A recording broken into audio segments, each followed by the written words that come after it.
Ragnar's just going to jump on the game here. We've got the three guys playing in the back, so we've got a group of 4 people, and we're going to sort of start off in an area that's known as Kingsmouth. Now, Kingsmouth is a place in New England, which has recently dropped off the map, and it's one of the earlier parts of the game. The players are sent here by their secret society when they're complete sort of noobs to the secret world, if you will, and they're sent here to discover what's going on. Why is this place dropped off the map? And it's important to sort of point out that they've not been told to rescue anyone. They're not here to be heroes. They're there just to find out and investigate. So if you look here, you see our mission UI. This is an action mission as denoted by the icon. You see that it's very minimalistic and then it pops out when you need it to. Ragnar's going to show you now how we set up our missions in this game.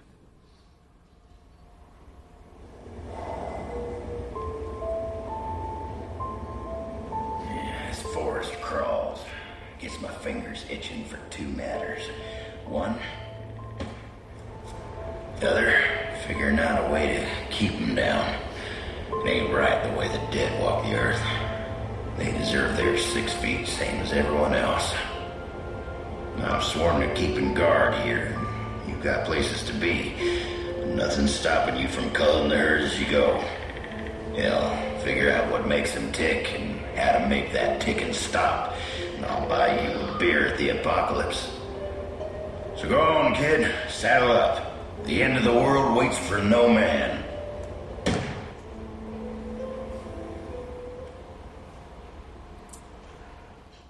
Alright, so obviously there's something to do with zombies going on here. I think that's pretty clear. So we're going to move forward into the mission, and I'm going to just first talk about something we have in the mission system, which we call tiers. Now, tiers in a mission is something that we thought would be very important for players so that we could make sure that players can play together as often as possible, which means that when a player completes a tier of a mission, the progress in that mission is saved, so that if they were to abandon the mission at that point and then come back to it, they would start on the tier where they abandoned the mission. They don't have to replay through the content that they started on. So now we're going to sort of talk a little bit about environments in the game and environmental mechanics. So first of all, this is a very basic, cliched one. You jump on a car alarm, and the noise attracts zombies. You jump on a car, trigger the alarm, the noise attracts zombies. This is a pretty straightforward mechanic, but it's also one that we've sort of find a very interesting way to create dynamic content, because this is a very early part of the game. We expect hundreds of players to be running through this area. We might not have enough zombies populating the area for people to finish their missions.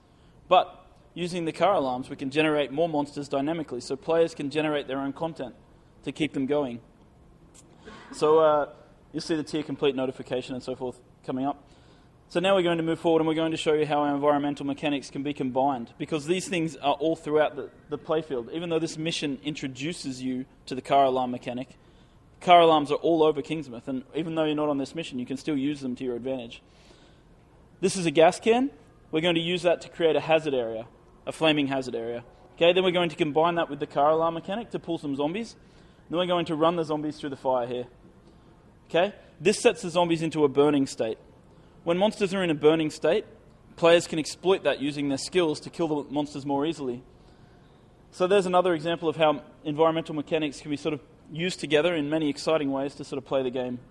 And again, this is all sort of in the open world and the multiplayer environment. So now we're going to move on and just show you one of the early bosses in the game.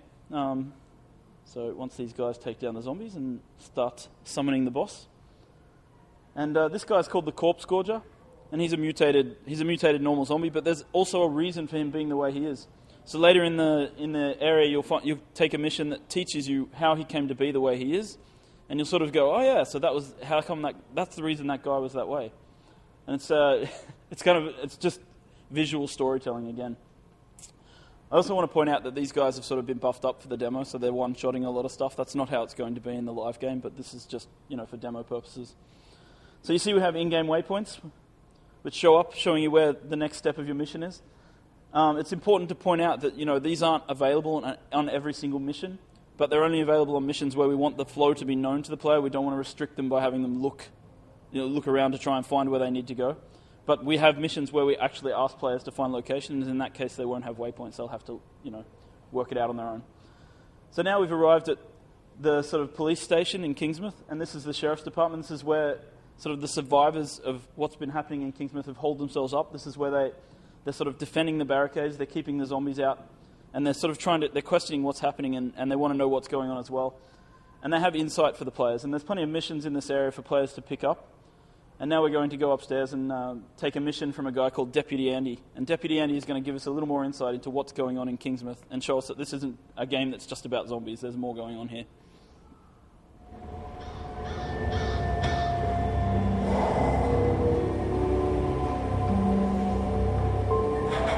Now, the Walking Dead, I can wrap my head around that. They're dead folk, just walking is all. But those other things, tall and pale, slimy as maggots, they washed up with the fog. They came and dragged the townsfolk out to sea, drowned them. Just like my dad with the kittens. He took them out to sea in a garbage bag. Said they were gonna go for a swim. Said they needed the exercise. They never came back. A few years later, neither did my dad. Jeez, I still miss those kittens. The townsfolk, they did come back, dragging what looked like eggs. The big ones, they come out of those eggs, like something from Invasion of the Body Snatchers. They're littered all over the place and guarded. And I'm thinking to myself, Andy, that's got to mean something. That's got to be a clue. Why keep an eye on something if it ain't valuable? That's police work. That's deduction, plain and simple. So I'm thinking, what came first, the maggot or the egg? Obviously the egg, right? Okay. So now we're going to jump forward to the harbour location where this mission takes place. So Ragnar's just going to hop ahead a bit here. But actually he's going to give you a glimpse at the region map when he does so. So you can see this is sort of the region map, and it's done up like a tourist map of the area. And this is, again, tying into the modern day setting. It sort of fits what we've got. This is kind of welcome to Kingsmouth. I also want to point out that the cutscenes are completely optional. You can skip them at any time by pushing escape. So we have some players who like to get straight to the action. But of course, people who do that, it makes Ragnar cry because they spend so much time writing these cool cutscenes. And an angel loses their wings when that happens. So, all right, now we're getting to the sort of Draug area, and now I'm going to talk a little bit about what we call monster ecologies in the Secret World. Monster ecologies are something we developed to sort of give monsters a place in the world, to explain where they come from, why they're there, and it also sort of gives players the ability to control content to a certain extent, which we'll show you now. Pay no attention to the black helicopter. All right, so as we come down onto the beach here, you'll see these eggs, and inside the eggs are the Draug. This is where the Draug come from. And what do the Draug have to do with the zombies? Well, this is also a part of what this mission is all about. So as the players destroy eggs on the beach, they sort of... there's no respawning here of the eggs. They don't just pop back into existence. What happens is, as we move out into the ocean here, you'll see that we have Draug females. And what Draug females do is they'll find a zombie, the nearest zombie they can, and they'll turn them into a pod bearer, a zombie incubator. All right? And then the zombie incubators walk to the shore, and then they turn themselves into the pods, and then a new Draug hatches from those pods. So what we do is we create this dynamic here where players can actually control the population along the beaches, which means that people can go out there, they can get a group together, they can go out, they can kill females, they can stop females from creating new Draug, which means we can prevent Draug from spawning along the beaches, which means that for a while players can win. They feel like they've sort of defeated the invasion to a certain extent. And it really affects the world. It's a dynamic change in the world for all the players who are playing in this area. All right, so we're going to move forward a bit now, and we're going to show you what happens when you start killing Draug women. Because then the Draug Lord shows up. He doesn't like people messing with his harem. So this is the Draug Lord, and we're going to show you a little bit of a boss fight here. So I just want you guys to have a little bit of a look here at the abilities, the different abilities that we're using, because we're going to talk about that next.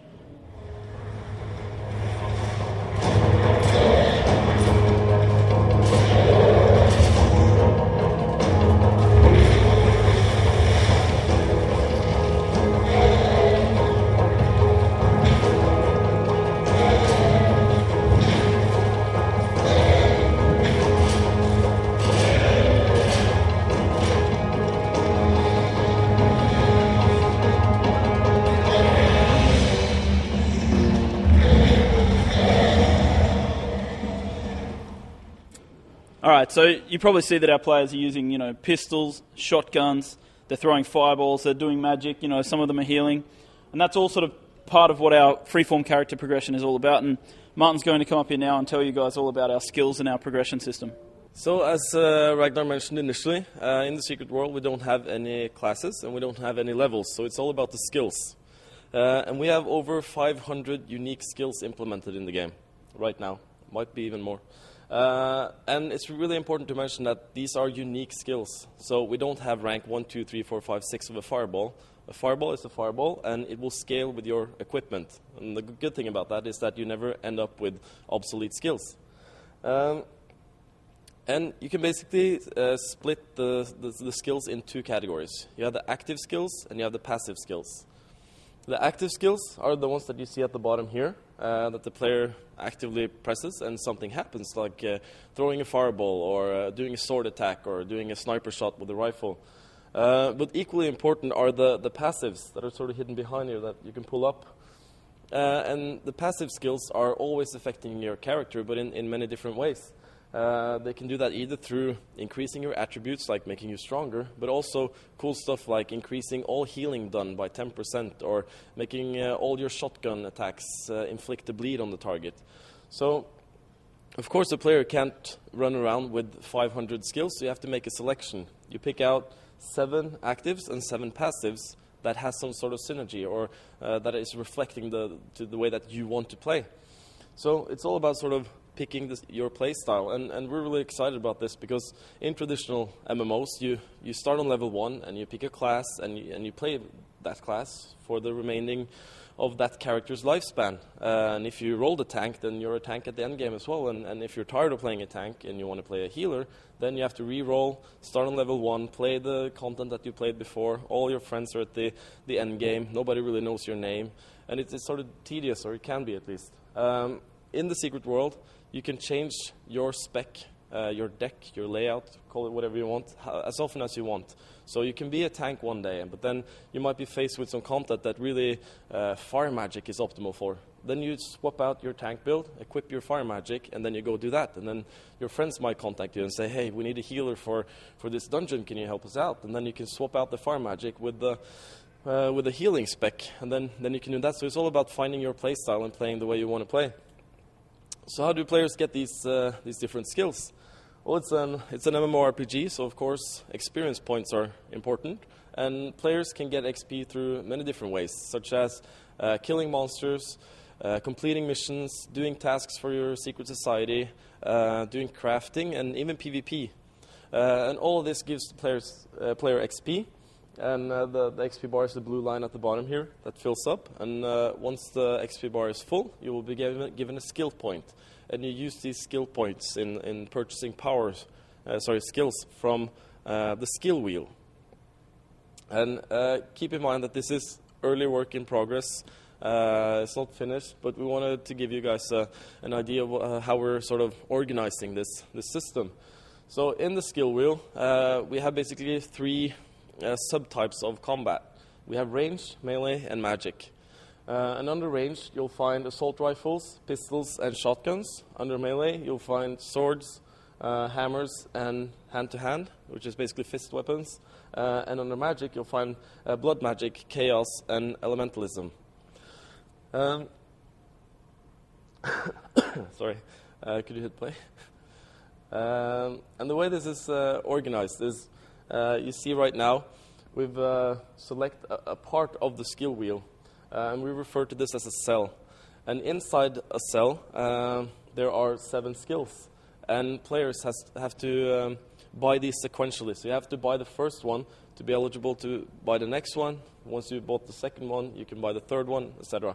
And they also increase in power. So there is a progression with each cell.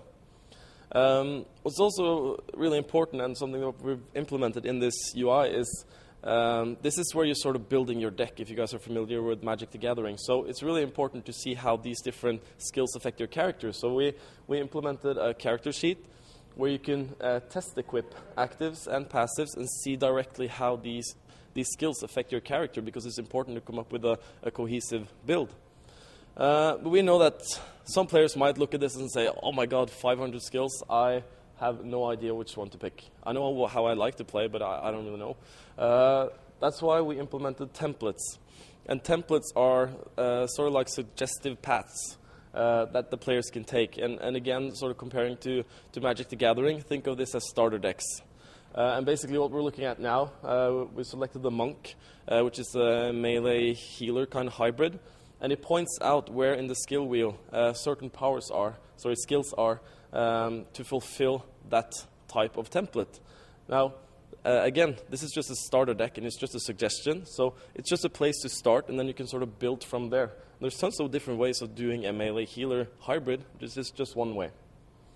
So with that, I'm going to hand it over to Joel again. He's going to talk a little bit more about missions. Oh, yes.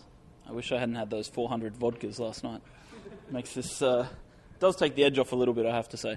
All right. So now we're going to hear from Andy again, our good friend Andy. Keep helping the darkness now, man. The Walking Dead and worse besides taking over our town. Us survivors hold up in here, hoping it's all just a bad dream and we'll wake up to the smell of bacon and maple syrup. But unless someone ups and does something, and soon, all we're going to wake up to is the smell of rotten flesh. And I don't need another thing to remind me of my dad. Halloween does bring back the memories, eh?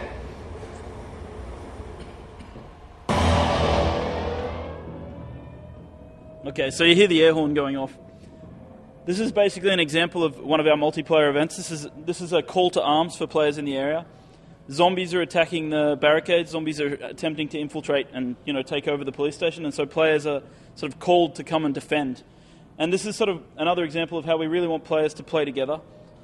Everybody who hears this can come and join in, get credit for helping out, sort of play together with other players, make friends, meet strangers. And this is kind of our philosophy, at least when we've been designing these games. And we've been doing it for a long time at Funcom. And one of the things we've learned over the years is that the best experience in a game is a shared experience. And so this is what we're trying to do. We're sort of trying to create this dynamic whereby players feel comfortable jumping in and helping out strangers and working together to overcome challenges. All right, but then again, we also want to tell a story here. So as players sort of defend the police station and they push the zombies back, they start to sort of realize that these waves of zombies are coming from a certain direction. And so again, as the players drive the zombies back, they move forward down the street to find out what is causing this. Where are the zombies coming from? And as we'll find out shortly, the zombies are being driven up the street by one of the Draug. This is the Draug Warmonger. Right, so this is another boss fight that's taking place in the open world. And again, players coming around can just jump in, help out, get some reward for helping out, get some reward for playing together with other people that they don't know. But we want people to sort of feel like it's good to be altruistic in our game. It's good to sort of help out. And I guess you can say that this sort of stuff is like really, really important to our philosophy of bringing multiple players together to help out against the rising tide of darkness. All right, so now we're going to talk about a new mission type and something that I don't think has been done before in an MMORPG. And this is investigation missions. Investigation missions are these green ones here. They're a new category of mission that we have in the game. We have many categories, and Henry Hawthorne's going to... Illuminati. I don't have a badge or anything like that. I'm what you might call a hobbyist member. But I earned it. I did extensive research on the net. The code words I followed led me to forums. Secret forums. Forums that don't show up on Google. And I'm an avid poster. A valued poster. I know there are paths in Kingsmouth not on any map. The work of the Illuminati is everywhere. A secret gospel, chapter and verse throughout the town. Signs and formulae. Okay, so as Ragnar mentioned, story informs everything, including the architecture of our buildings and the symbolism in the world. The eye in the pyramid, part of the Illuminati symbolism. But we're asking players to dig a little deeper, to think a little bit and sort of look for these signs all over the place, which leads them forward. So as you see here, the pyramid is formed and it's pointing them in a direction, and we can follow the sewer lids, and the symbols on the sewer lids lead us to a new location, and we decided we couldn't have really a conspiracy story without actually having a black helicopter flying over the top, because, it doesn't really work. It is in this demo. Yes, so anyway, the players move forward, and, the combat's kind of secondary to this mission. It's not really part of the mission at all. But as the players sort of progress and we get to Tier 2, this is where it becomes really interesting. So the players find a plaque here in the ground, kind of hidden away, and interacting with the plaque gives them a clue. It mentions two names, Charles Hanson Town and Franz Halls. Okay, this is placeholder GUI, I might add. And this is kind of interesting because then you go to Google and you look up these people, right, and you find out that they were real people. One of them, a painter who's tied to the Bavarian Illuminati, one of them a poet who was tied to New England around the time when Kingsmouth was founded. Now, their last names form an obvious clue. Their last names are Town and Hall, so it's an obvious clue as to where to go next. But then you need to look. We have all these paintings. Choosing the wrong one will lead you down a false trail. You need to find the painting of the poet. And then you get the next clue. Now, the next clue talks about the hands of time point to the truths written by kings in the Word of God. Well, what does that mean? The clocks in the town are pointing to 10:10. If you look up the book of Kings 10:10 in the Bible, you get a Bible verse that talks about King Solomon. Solomon Priest is the person who owns this house here. He was one of the Illuminati founders of the town. Using a code that you take from that Bible verse, you can get into the basement here and discover a secret Illuminati cache. Now, what we're doing with these missions, what we're hoping to do, is to create mind space in the players. We want players thinking about the game, talking about the game, forming communities around solving these puzzles. These are supposed to be something that we really, really encourage multiple players to work together on. And I'm not going to reveal what this stuff here is all about, but we have one more mission to go through, and we're going to get to that now.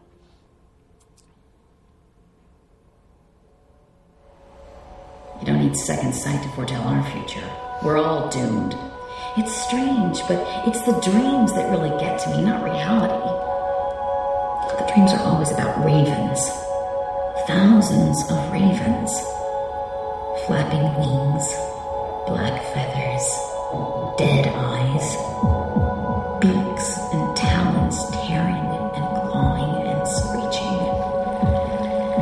Wings of death and pestilence. A black, timeless malice covering Kingsmouth like a funeral shroud. All right. So this again is an action mission, but we're asking players again to dig a little deeper. She's talking about the ravens, so we ask the players to look around their world, to look for visual indicators and to follow the ravens and see where that leads them.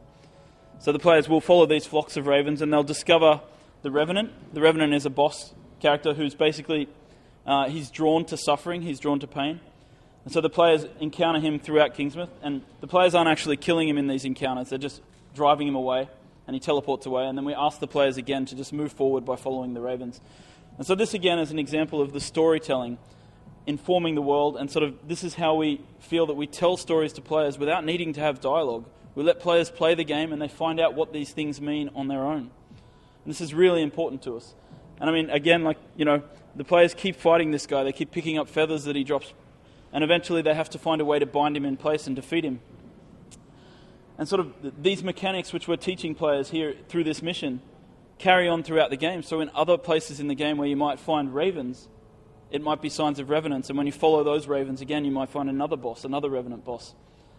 And so this is all happening in the open world. This is all there's nothing hidden here. It's not in an instance. This is players playing together to sort of work out the story and get the atmosphere of this world that we've created for the game. And in addition to sort of creating the world, we're very close with our marketing team. We think quite a bit about what we're doing when we work together for these things. So some of you might recognize this scene if you've been following our development.